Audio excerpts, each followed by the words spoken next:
from you, Isaac. Talk Uh, about Tulane. Tulane, big basketball game on the road. They've been good all year at home. They've been in every game. They hadn't won the last three, but a good basketball team. They continue to get better. Tough team to score against. They play the matchup zone, so you got to do a good job of executing and making sure you get good shots. You got to go to the glass against them. Not a great rebounding team. They got Forbes, the kid transfer from Alabama. He had 38 the last game. We got to be able to execute. We got to make some threes. At home, we made 10. You got to do a good job of taking care of the basketball because they forced 16 turnovers a game.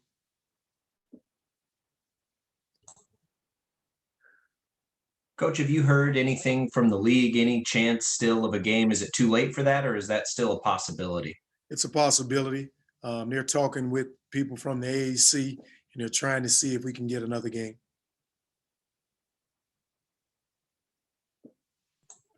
Has there been one or two really meaningful to you messages of support since you got the job that have come into you personally that just make you smile a little bit? Man, you know what? I've been trying to focus on this game so bad. Like the deal last week, I was flattered. I was honored. The deal yesterday was great, but we still got to play the Tulane Green Wave. So I really hadn't been answering my phone. I don't want to lose focus and not just focus on that task. So, my mom called me. She congratulated me. She was so excited. She was crying. So I was excited about that. But I got to get back to a lot of people. I had 425 text messages, so I hadn't returned 400 of them. I just been trying to focus on this game. After this game is over, I'm going to get back to every one of them. When you look at Tulane, we're seeing some chatter, and it seems to be right. If that was the last game and Houston wins out, it's kind of a must-win if you guys want to take that regular season, because you don't know what's going to happen and winning percentages come into play. Does that add some fun to the game for you, for the guys, a little extra intensity maybe?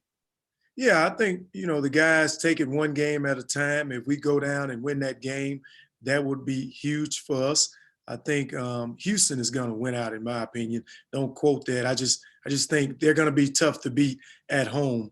So we got to win that game at Tulane to have a chance to win the conference title. So even if we get another game, if we don't win that game, I don't think we'll have a chance to win it. After sitting idle for a long time, are you feeling kind of anxious about this upcoming game, or what are you guys taking away from when you guys sat idle before playing Memphis? You know what? The last time we were idle, we practiced for like an hour, 30, 40 minutes every day. I didn't cut the practice back. We're only going an hour and 15 minutes. We're doing a lot more shooting, conditioning, and we walk over our plays. So we're not doing as much contact like bone on bone, going 5-on-5 and guys getting hit. So we're doing a lot more just, drills and shooting and stuff like that, just to keep those guys sharp. But they're excited. They're ready to play. I think they're a little anxious because we've been out 13 games, I think, since Houston game. So the guys are ready to go. We saw Baylor has come out rusty. They got taken to the wire with Iowa State. Kansas got them. We've seen that from other teams, but there's probably a difference, right? Because you guys are able to practice in this since it's not within the program. But you see stuff like that, that's got to be a little bit spooky. It obviously happens to everybody. Yeah, it makes me a little nervous just knowing these guys hadn't played in 13 days, but they've been doing exactly what they need to do in practice. We talked about it. In order to play a good game, you got to have a good practice. And we've put together some good practices last week and the week before that. We've been pretty sharp. We have no injuries, no COVID issues. And I think the guys are in tip-top shape and just ready to go tomorrow. The last time you guys played Tulane, Dexter did a great job on Jalen and Forbes. And what stuck out to you about his performance in that game and being able to kind of limit him to only 9 points? The fact that he was there every time Jalen Forbes caught the basketball. He did a good job of guarding him, not fouling him as much. He draws a lot of fouls. But we got to do a good job in transition, knowing where Forbes is at. Forbes had 38 points against Cincinnati. He made 8 threes. We have to do a good job on him. We cannot leave him for any wide open looks. He's one of the top 3 shooters in the league. So we got to do a great job of just making sure we don't give him any wide open looks. Yeah, Coach, what has this past week been like? I talked to Oresco last week, and he said that, he was trying to add a meaningful game for you guys on the schedule. Didn't happen. I heard you last night on the coaches show. You said, you guys think you might get another game for this weekend, but, who knows? I mean, how frustrating has that been? Just having that kind of outside of your control. Yeah, it's not really frustrating, it's stuff like that we can't control. And I'm just focused on the game in front of me. I let other people, bring that to my attention about the game that we possibly could play. I'm just trying to focus on the Tulane Green Wave. We got to get that game. So that's been my only focus. Watching film on them, I let other people try to schedule another game. But if it happens, that's great. I would love to play another game at home for our seniors. If it don't, we just got to be prepared for the next team up on the schedule. Is there anything different we should or would expect from the conference tournament that you know of as they've kind of set out some protocols and stuff? Is it going to feel normal to you guys when you play in the conference tournament, or are there changes that might make it different? You know what? I'm not really sure about that. I know Todd, our trainer, told us that if one kid tests positive and that's your roommate, you are not allowed to play in the tournament, even if you don't have COVID. So we putting our guys in their own separate room. Normally, they double up on the road. We're starting that COVID test starting on Thursday, and we'll be testing every day. So we had like 7 guys that wasn't taking COVID tests because they were within the 120 days. Now, all of those guys, every guy on the team will be getting tested every day. So it's kind of hyping it up a little bit for everybody now.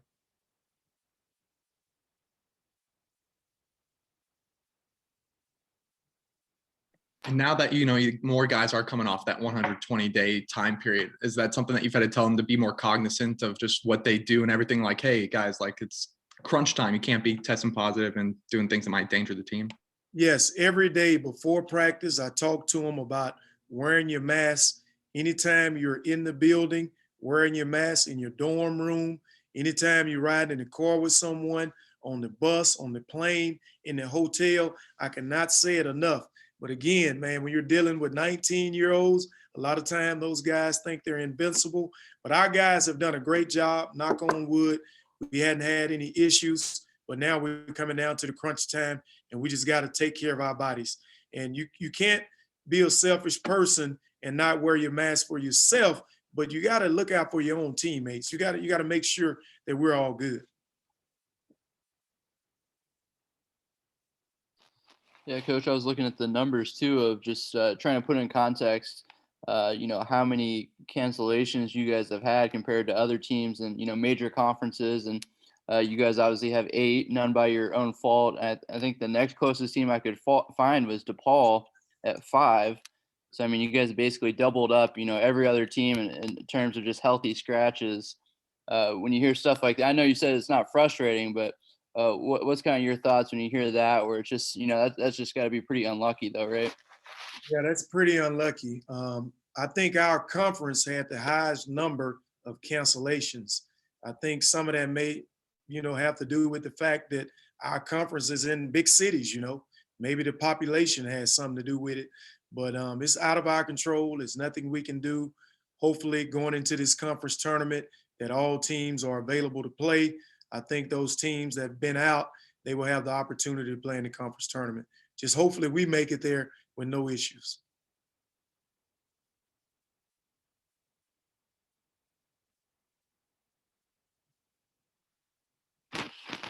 And the biggest challenge of, playing on the road. I know you always say, as soon as you go on the road, you're down 7. What do these guys have to do, a good job of, what are you looking for, obviously outside of just, shaking off the rust? What's kind of the keys to the game tomorrow? I think the keys to the game, number 1, we have to take care of the basketball.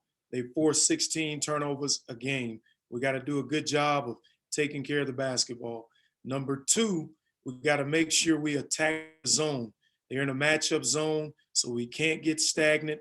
We got to move. We got to keep good spacing. We got to flash somebody in the middle at all times. We got to take good shots. We're probably going to have to make at least 9 to 10 threes on the road in order to win. And we got to do a great job on the offensive glass. It's got to be one of them games where we got to get at least 15 offensive rebounds. And then we have to do a great job of guarding Forbes. And we got to do a great job of guarding Walker. I think if we do those things, we'll have a chance to win the game.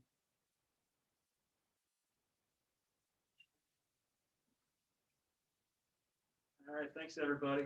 Appreciate All right, you. thank you, guys. Thank you.